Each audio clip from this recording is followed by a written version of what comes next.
Hello বন্ধুরা, আর কে কিচেনে সবাইকে স্বাগত। আজকে আমি ভেজিটেবল বিরিয়ানি বানিয়ে দেখাবো।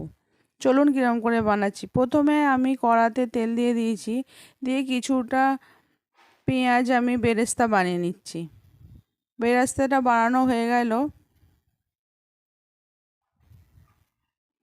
এবার ওই তেলেতেই আমি কিছু গোটা গরম মশলা দিয়েছি, এলাচ, লং আর ডালচিনি। তারপরে আমি 3-4টে পেঁয়াজ ছোটো ছোটো করে কেটে ওইটাকে এখন ভেজে নেব। ওর সঙ্গে আমি আলু দিয়েছি, ফুলকপি দিয়েছি, দিয়ে ওটা একটু ভালো করে নেড়ে নেব। বিনস দিয়েছি, গাজর, ওটাকে দিয়েও একবার নেড়ে নেব। এগুলো দিয়ে একটু ভালো করে ভেজে নেব। ওর পর শিমলা মির্চি, মটরশুঁটি,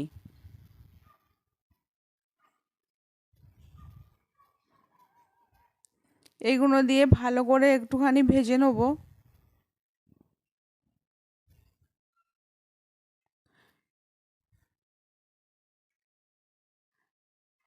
ওর পরে আমি 3 চামচ আদা রসুনের পেস্ট দিয়ে ভালো করে কষে নেব।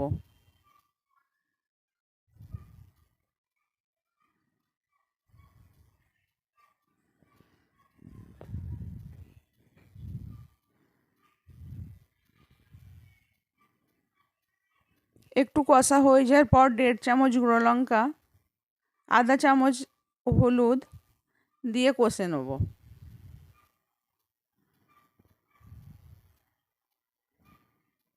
দিয়ে একটুখানি সামান্য জল দিয়ে ভালো করে কষে নিতে হবে।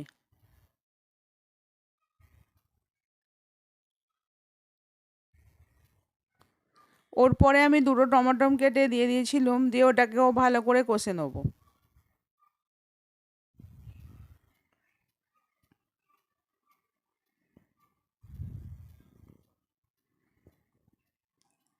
ভালো করে কষা হয়ে যাওয়ার পর যে ভাজি মশলা থাকে, ওই ভাজি মশলাটা আমি 1 চামচ দিয়ে কষে নেব। ভাজি মশলাটা দিলে এর টেস্ট আর একটু বেশি বেড়ে যাবে। এইতে ধনে জিরে গুঁড়ো দেওয়ার দরকার পড়ে না। ওর পরে আমি 50 দই দিয়ে দিলাম, দিয়ে ভালো করে কষে নেব।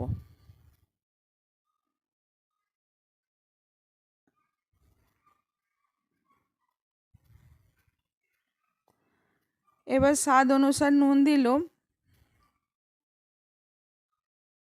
এরপর বিরিয়ানি মশলা দিয়ে দিতে হবে। এইগুলো দিয়ে ভালো করে আরও 30-40 সেকেন্ড কষে নেব।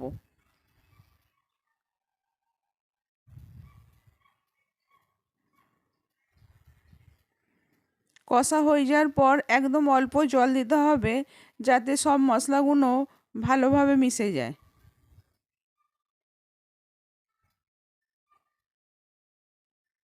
এরপর আমি যে বেরেস্তাটা বানিয়েছিলাম ওইটা ছড়িয়ে দেবো। ওর ওপরে ধনেপাতা দিয়ে দেবো, একটু কসুরি মেথি দিয়ে দেবো। ওর ওপর আবার আমি একটু বিরিয়ানি মশলা ছড়িয়ে দেবো।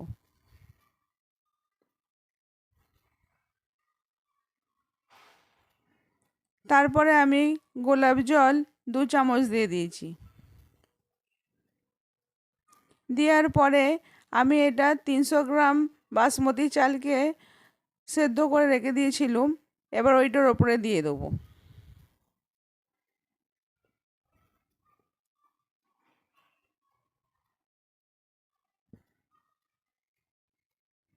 দেওয়ার পরে এটাকে ঢাকনা দিয়ে একদম স্লো করে দিতে হবে 8-9 মিনিট। বিরিয়ানিটা হয়ে গেল। এই ভেজ বিরিয়ানিটা খেতে খুবই ভালো, একবার বানিয়ে দেখবেন।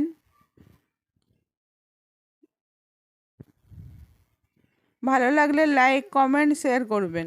আবার একটা নতুন রেসিপি নিয়ে আসছি।